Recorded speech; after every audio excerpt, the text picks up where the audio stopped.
കൊച്ചിൻ കാർണിവലിന് പ്രത്യേക സുരക്ഷാ മാർഗനിർദ്ദേശങ്ങൾ പുറത്തിറക്കാൻ തീരുമാനം. പുതുവർഷ പിറവി ആഘോഷിക്കാൻ എത്തുന്നവർക്കായി കാർണിവൽ മാപ്പ് തയ്യാറാക്കുമെന്ന് ജില്ലാ ഭരണകൂടം അറിയിച്ചു. കഴിഞ്ഞ തവണ 2 ലക്ഷത്തിലധികം ആളുകളാണ് പരേഡ് ഗ്രൗണ്ടിലെത്തിയത്. തിക്കിലും തിരക്കിലും പെട്ട 30ഓളം പേർക്ക് ദേഹാസ്വാസ്ഥ്യം അനുഭവപ്പെട്ടു. ഇത്തവണ തിരക്ക് നിയന്ത്രിക്കാൻ പഴുതടച്ചുള്ള സുരക്ഷാ നടപടികളാണ് സ്വീകരിക്കുന്നത്. ഫോർട്ട് കൊച്ചിയിലേക്കുള്ള പ്രവേശന കവാടങ്ങൾ, പുറത്തേക്കുള്ള വഴികൾ, അടിയന്തര സാഹചര്യത്തിൽ ഉപയോഗിക്കേണ്ട വഴികൾ, ഹെൽപ്പ് ലൈൻ, പാർക്കിംഗ് സ്ഥലങ്ങൾ, ശുചിമുറികൾ എന്നിവ രേഖപ്പെടുത്തിയ മാപ്പാണ് ഇതിൽ ഏറ്റവും പ്രധാനം. ഇതാദ്യമായാണ് പുതുവർഷാഘോഷത്തിന്റെ രൂപരേഖ പുറത്തിറക്കുന്നത്. നമ്മളൊരു വിശദമായിട്ടുള്ള ക്രൗഡ് മാനേജ്മെൻറ്റ് പ്ലാൻ തന്നെ നമ്മൾ ഉണ്ടാക്കിക്കൊണ്ടിരിക്കുകയാണ്.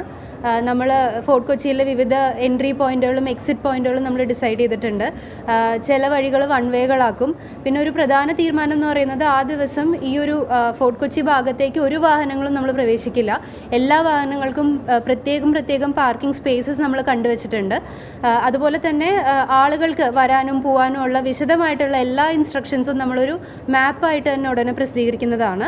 പുതുവത്സരാഘോഷത്തിനായുള്ള പാപ്പാഞ്ഞിയുടെ നിർമ്മാണം ഉടൻ ആരംഭിക്കും. 31 രാത്രി റോറോ, ജങ്കാർ എന്നിവ കൂടുതൽ സർവീസുകൾ നടത്തും. സുരക്ഷ ഉറപ്പാക്കാൻ 600 മുതൽ 1000 പോലീസ് ഉദ്യോഗസ്ഥരെ നിയോഗിക്കാനാണ് നീക്കം. കാർണിവലിന്റെ ഭാഗമായുള്ള മത്സരങ്ങൾ ഇതിനോടകം ആരംഭിച്ചിട്ടുണ്ട്. 24 കൊച്ചി.